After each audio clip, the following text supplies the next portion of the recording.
오늘은 14주차 강의인데요. 사실상 이 강의가 여러분에게 전하고자 했던 마지막 질문에 도달하는 시간입니다. 지금까지 우리는 어떤 기술을 익히기 위해 이 자리에 모인 것이 아니었습니다. 시각화, 관찰, 시뮬레이션, 애자일, 그리고 유추에 이르기까지 우리는 줄곧 어떻게 생각할 것인가를 훈련해왔습니다. 이 5가지는 각각 따로 떨어진 스킬이 아니라 하나의 사고체계를 이루는 구성 요소였습니다. 그렇다면 이제 반드시 던져야 할 질문이 있습니다. 이 사고체계는 왜 필요한가? 그리고 우리는 왜 여기까지 와야 했는가라는 질문입니다. 그 답이 바로 오늘 강의의 주제인 AI 시대입니다. 인공지능은 단순한 기술 트렌드가 아니라 인간의 사고방식 자체를 근본적으로 시험하는 존재입니다. 자, 오늘 강의는 AI의 기능을 설명하는 시간이 아니라 AI 앞에서 인간 사고의 좌표를 다시 설정하는 그런 시간입니다. 과거에는 이런 질문을 굳이 하지 않아도 되었습니다. 인간은 느리지만 기계보다 더 깊이 사고한다고 믿어왔기 때문인데요. 자, 그러나 지금은 상황이 완전히 달라졌습니다. AI는 이미 글을 쓰고 그림을 그리고 음악을 만들며 코드를 작성하고 전략을 제안하고 있습니다. 겉으로 보기에 AI는 인간의 지적 노동을 상당 부분 대체한 것처럼 보이는데요. 자, 이 지점에서 많은 사람들이 불안을 느낍니다. 이제 인간은 무엇을 해야 하는가? 인간의 역할은 어디에 남아있는가라는 질문입니다. 오늘 강의는 이 질문에 대해 막연한 위로나 낙관을 제시하는 것이 아닙니다. 대신 사고 구조의 차원에서 매우 구체적인 답을 제시하고자 합니다. 오늘 수업의 학습 목표는 단순히 AI에 대한 정보를 아는 것이 아니고요. 대신에 첫째, AI 시대에도 인간만이 수행할 수 있는 사고 영역이 무엇인지 구조적으로 이해하는 것입니다. 단순히 AI는 감정이 없다는 식의 선언이 아니라 어떤 인지 과정을 거치기에 왜 인간에게만 가능한지를 분명히 인식하는 것이 목표입니다. 둘째, 단기적인 효율과 성과를 넘어서 왜 지속 가능한 혁신이 중요한지를 이해하는 것입니다. 빠른 결과를 만들어내는 능력과 시간이 지날수록 가치를 확장하는 사고방식의 차이를 구분하는 것이 여기에 포함됩니다. 셋째, 한 개인의 사고방식과 선택이 조직과 사회 전체에 어떤 변화를 만들어내는지 성찰하는 것입니다. 자, 이는 진로 선택이나 직업 윤리의 문제가 아니라 나는 어떤 사고 구조를 가진 사람으로 남을 것인가에 대한 질문입니다. 이 3가지 목표는 지식을 평가하기 위한 기준이 아니라 여러분 각자의 사고 태도를 점검하기 위한 기준입니다. 자, 먼저 AI의 지능을 냉정하게 정리해 보겠습니다. AI는 감정도 없고 의지도 없습니다. 대신 특정 영역에서 인간을 압도하는 강점을 가지고 있는데요. 첫째, 데이터 기반 최적화입니다. AI는 인간이 평생 접할 수 없는 양의 데이터를 학습해 패턴을 추출하고 있습니다. 번역, 코드 생성, 요약, 이처럼 정답이 비교적 명확한 문제에서는 인간보다 매우 빠르고 정확합니다. 둘째는 초고속 시뮬레이션입니다. 수만 번, 수십만 번의 계산을 통해 가장 확률이 높은 선택지를 도출합니다. 인간이 직관으로 판단하던 영역을 계산으로 대체합니다. 정확한 수치로 말이죠. 셋째는 지치지 않는 생산성입니다. 감정 기복이나 필요 없이 동일한 품질의 결과물을 지속적으로 생산할 수가 있습니다. 그러나 이 강점은 동시에 명확한 한계이기도 한데요. AI는 데이터에 존재하지 않는 사건, 즉 전례 없는 상황이나 새로운 문제 자체를 정리하지는 못합니다. 왜냐하면 AI는 경험을 사는 존재가 아니기 때문이죠. 다행이라고 생각하는데요. 자, 이 지점에서 인간 고유의 사고 역량이 드러납니다. 첫 번째는 입체적 지각과 맥락 이해, 즉 시각화 능력입니다. AI는 텍스트와 숫자로 입력된 정보만 처리합니다. 문장 사이의 침묵, 공간의 분위기, 사람들의 미묘한 표정 변화처럼 데이터화되지 않은 맥락을 이해하지 못합니다. 반면 인간은 단순히 정보를 받아들이는 것이 아니라 상황 전체를 재구성할 수가 있습니다. 우리는 왜 이런 일이 일어났는지, 이 현상은 어디서 시작되었는지를 질문하고 원인을 분석하기 시작합니다. 관찰과 시각화는 바로 이 지점에서 인간 사고의 출발점이 됩니다. 두 번째는 공감 기반 시뮬레이션인데요. AI는 확률을 계산하지만 인간은 결과에 대한 책임을 함께 계산하게 됩니다. 어떤 선택이 효율적인지를 넘어서 그 선택이 타인에게 어떤 감정과 영향을 남길지를 상상하고 시뮬레이션을 합니다. 이 능력은 리더십과 직결되기도 하는데요. 미래의 여러 시나리오를 그려보고 그 안에서 가장 사람다운 선택을 고민하는 힘, 이것이 인간의 시뮬레이션 능력입니다. 세 번째는 비유적 사고와 창의적 유추입니다. AI는 기존 데이터를 조합할 수는 있지만 전혀 상관없어 보이는 영역을 연결해 새로운 개념을 만들어내는 데에는 한계가 분명히 존재합니다. 반면 인간은 비유를 통해 복잡한 문제를 단순화하고 새로운 관점을 창조합니다. 아인슈타인이 빛을 단순한 파동이 아니라 타고 이동하는 것으로 상상했을 때 물리학의 패러다임이 완전히 바뀌었습니다. 이것이 유추의 힘입니다. AI는 과연 누구의 손에서 가장 빛나는가라는 질문은 AI 시대를 논할 때 반드시 짚고 넘어가야 할 핵심 쟁점입니다. 많은 사람들이 직관적으로 젊은 세대, 소위 MZ세대죠. 20대, 30대 세대가 AI를 더 잘 활용할 것이라고 생각했습니다. 디지털 환경에 익숙하고 새로운 도구를 빠르게 습득하는 능력이 뛰어나기 때문입니다. 그러나 이 질문을 조금 더 깊이 들여다보면 AI 활용의 본질은 단순한 숙련 속도에 있지 않다는 사실이 드러나게 됩니다. MZ세대는 분명 도구 활용, 즉 툴셋의 강점을 가지고 있습니다.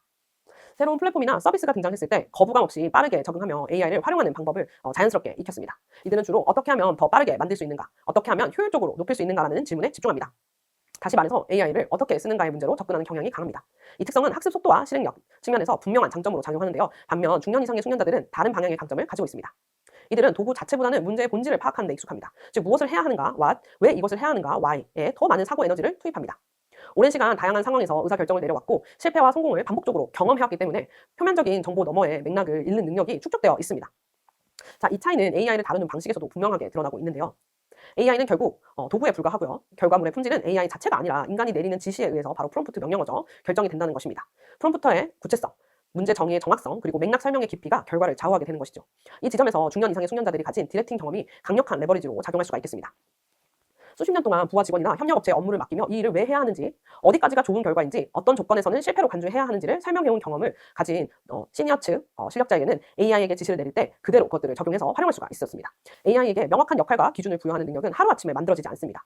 또 하나 중요한 요소는 결과를 검증하는 눈인데요. 즉 비판적 평가 능력입니다. AI는 종종 매우 그럴듯한 오류를 만들어냅니다. 이를 환각, 할루시네이션이라고 부르는데 표면적으로는 논리적이고 완성도 있어 보이지만 실제로는 사실과 어긋나 있는 결과를 제시하는 현상입니다. 이때 세대 간 반응 차이가 분명하게 나타납니다. MZ세대가 AI의 속도와 표현력에 감탄하여 결과를 수용할 때 시니어들은 이 수치는 상식적으로 맞지 않는다, 혹은 이 결론은 현실을 고려하지 않았다라며 AI가 준 정보를 그저 받아들이는 것이 아니라 거기에 의문을 제기하게 됩니다. 이는 지능의 차이가 아니라 경험을 통해 형성된 판단 기준의 차이인 것이죠. 그러니까 시니어들은 자신의 부하 직원에게 일을 시키고 그가 100점짜리 일을 해올 거라고 기대하지 않고 틀리면 수정해야 되는 마지막 검수자로서 일을 해왔기 때문에 AI도 똑같이 그냥 그 정보를 줬을 때 빨리 한다에 감탄하는 것이 아니라 그 정보가 맞는지 틀렸는지 고민을 한다는 것이죠. 이러한 현상은 실증 연구에서도 명확히 드러납니다. 하버드와 BCG의 공동 연구에 따르면 AI 도입은 조직 내에서 두 가지 드라마틱한 변화를 일으켰습니다. 첫째, 주니어, 그러니까 하위 성과자에게 AI는 강력한 이퀄라이저였습니다. 경험이 부족한 인력의 성과는 평균 43% 향상되었습니다. AI가 표준화된 가이드를 제공함으로써 숙련도의 하한선을 비약적으로 끌어올린 것입니다. 둘째, 시니어, 그러니까 상위 성과자죠. 그들에게는 AI는 성능 한계치를 뚫는 부스터로서 역할을 했습니다. 그래서 단순히 속도가 빨라지는 것에 그치지 않고 AI의 초안을 자신의 안목지와 대조하여 오류를 걸러내는 비판적 검증을 과정을 거쳤기 때문인데요. 그 결과 전문가의 노하우가 투영된 결과물의 품질은 40% 이상 폭발적으로 상승했습니다. 결국 AI 시대의 경쟁력은 AI가 준 답을 그대로 쓰는가가 아닌 자신의 직관으로 AI를 디렉팅하여 정답 너머의 통찰을 만드는가의 차이에서 결정됩니다. AI가 잘하는 영역과 인간이 잘하는 영역의 경계선은 매끄럽지 않고 들쭉날쭉, 즉 잭드라고 표현할 수가 있습니다. 시니어는 이 경계선을 정확히 알고 있었고요. AI가 못하는 1%를 자신의 경험으로 채워 넣었기 때문에 압도적인 성과를 내는 것이었습니다. 이 차이를 주니어와 시니어의 AI 활용 방식으로 정리해보면 더욱 분명해집니다. 주니어, 즉 MZ세대 혹은 더 젊은 세대는 새로운 틀에 빠르게 적응하고 실행 속도가 빠르다는 강점을 지니고 있습니다. 이들에게 AI는 모르는 것을 물어보고 배우기 위한 학습용 도구에 가깝습니다. 그러나 그만큼 AI 결과물에 대한 과도한 의존 혹은 신뢰를 가지는 위험 요소도 함께 존재합니다. 결과적으로 이들은 평균 수준으로의 상향 편준화를 이루어내는 경우가 많았습니다. 반면 시니어, 즉 중년 이상의 숙련자들은 풍부한 맥락 이해와 의사결정 직관을 바탕으로 AI를 활용해왔습니다. 자, 이들에게 AI는 새로운 것을 배우기 위한 도구라기보다는 이미 알고 있는 것을 더 정확하게 빠르게 실행하게 해주는 부스터에 가까웠습니다. 물론 새로운 기술을 습득하는데 심리적 장벽이 존재할 수 있습니다. 그러나 이 장벽을 넘는 순간 이들은 평균을 압도하는 초격차 성과를 만들어냅니다. 결국 AI 시대의 경쟁력은 세대의 문제가 아니라 사고 구조의 문제입니다. 누가 더 빨리 도구를 익히는가가 아니라 누가 더 깊이 문제를 정의하고 결과를 검증할 수 있으며 경험을 지시로 전환할 수 있는가가 관건입니다. AI는 모든 사람에게 동일한 도구이지만 그 도구를 어떻게 레버리지로 삼느냐에 따라 결과는 극적으로 달라질 수가 있겠습니다. 자, 이 점에서 AI는 젊은 세대의 전유물이 아니라 경험을 가진 사람의 손에서 가장 강력하게 빛나는 도구라고 할 수 있겠습니다. AI를 이기는 주니어, MZ세대를 위한 핵심은 기술을 더 빨리 익히는 데 있지 않습니다. 진짜 경쟁력은 AI가 할 수 없는 사고 훈련을 얼마나 깊이 반복했는가에 달려 있겠는데요. 이를 위해 필요한 3가지 훈련을 소개하도록 하겠습니다. 먼저 맥락을 읽는 힘인데요. 컨텍스트를 읽는 힘이죠. 그리고 책임을 고려하는 시뮬레이션, 마지막으로 이종 지식을 연결하는 유추입니다. 다시 한번 맥락을 읽는 힘, 책임을 고려하는 시뮬레이션, 그리고 이종 지식을 연결하는 유추입니다. 첫 번째 훈련은 데이터 너머의 현장을 관찰하는 능력입니다. AI는 텍스트와 수치를 읽지만 인간은 공간과 분위기, 맥락을 읽을 수 있습니다. 이를 위해 필요한 사고법이 바로 와이파이 사고인데요. 어떤 현상을 바라봤을 때 단 한 번의 외로 멈추지 않고 최소 5번 이상 연속으로 질문을 던지는 연습을 하는 것입니다. 저희가 앞선 강의에서 한번 소개를 했죠. 중요한 점은 온라인 데이터에만 의존하지 않는 것입니다. 실제 서비스가 일어나는 오프라인 현장에 직접 가서 사람들의 표정, 동선, 머무는 시간, 공간의 분위기를 관찰하고 기록해보는 것이 필요합니다. 예를 들어 최근 유행하는 팝업 스토어를 분석할 때 AI는 매출 데이터와 방문자 수를 보여줄 수 있습니다. 그러나 인간은 그 공간에서 사람들이 어디에서 멈추고 어떤 표정으로 사진을 찍으며 어느 지점에서 흥미를 잃는지를 읽어낼 수가 있습니다. 이 차이가 바로 맥락을 읽는 힘이며 AI를 넘어서는 첫 번째 레버리지입니다. 두 번째 훈련은 기술적 판단에 사회적 가치를 더하는 시뮬레이션 능력입니다. AI는 확률과 효율을 계산하지만 인간은 책임을 계산해야 합니다. 이를 위해 필요한 훈련이 역지사지 시나리오 라이팅인데요. 하나의 의사결정을 내리기 전에 그 결정이 어떤 영향을 미칠지 이해관계자들을 나열해보고 고객, 동료, 조직, 사회 각각의 입장에서 어떤 감정을 느끼는지 서술해보는 것입니다. 이 과정은 단순히 효율이 가장 높은 선택지를 고르는 연습이 아니라 윤리적 정당성과 사회적 파급 효과를 함께 고려하는 사고 훈련입니다. 미래의 문제들은 기술적으로 가능한가 보다 사회적으로 감당 가능한가를 더 자주 묻게 될 것입니다. 이 질문에 답할 수 있는 능력은 인간만의 영역이고요. 반복적인 시뮬레이션 훈련을 통해서만 길러질 수 있겠습니다. 세 번째 훈련은 전공의 경계를 넘는 이종 교배, 즉 유추 능력을 기르는 것입니다. AI는 이미 존재하는 것들을 조합하는 데 강하지만 인간은 서로 멀리 떨어진 영역을 연결할 수 있습니다. 이를 위한 방법이 랜덤 링크 독서인데요. 자신의 전공과 전혀 상관없는 분야의 책을 의도적으로 선택해 읽고 두 영역 사이의 공통 원리나 구조를 하나 이상 찾아보는 연습을 하는 것입니다. 예를 들어 경영학을 전공한 사람이 양자역학을 읽거나 개발자가 미학이나 철학책을 읽는 그런 방식이죠.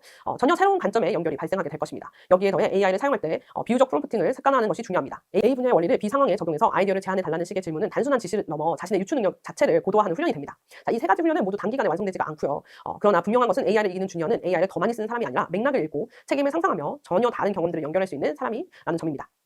기술의 속도에 압도되기보다 인간만이 할 수 있는 사고를 반복적으로 단련하는 것, 그것이 미래 인재로 성장하는 가장 확실한 경로가 될 수가 있겠습니다. 인간만이 수행할 수 있는 가치 중심적 사고의 핵심은 기술을 다루는 능력이 아니라 기술을 어떤 기준과 방향으로 사용할 것인가 판단하는 힘에 있습니다. 기술 그 자체는 본질적으로 중립적입니다. 같은 기술이라도 어떤 목적을 위해 어떤 맥락에서 사용되는가에 따라 사회에 미치는 영향은 전혀 달라질 수가 있습니다. 따라서 지속 가능한 발전을 위해 무엇이 옳은 방향인지를 고민하고 그 선택의 결과에 책임지는 태도는 인간에게만 요구되는 고유한 역할입니다. 특히 환경, 안전, 공정성과 같은 가치 판단은 계산의 문제가 아니라 윤리적 결단의 영역이며 이는 어떠한 알고리즘으로도 완전히 대체될 수가 없겠습니다. 또한 인간은 문제를 해결하는 존재이기 이전에 문제를 정의하는 존재입니다.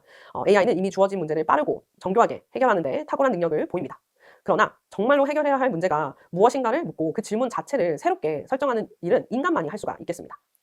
숫자와 데이터로 드러나지 않는 사회적 약자의 불편함, 일상 속에 가려진 결핍, 아직 언어화되지 않은 욕구를 발견하는 능력, 예민한 관찰과 공간에서 비롯될 수밖에 없습니다.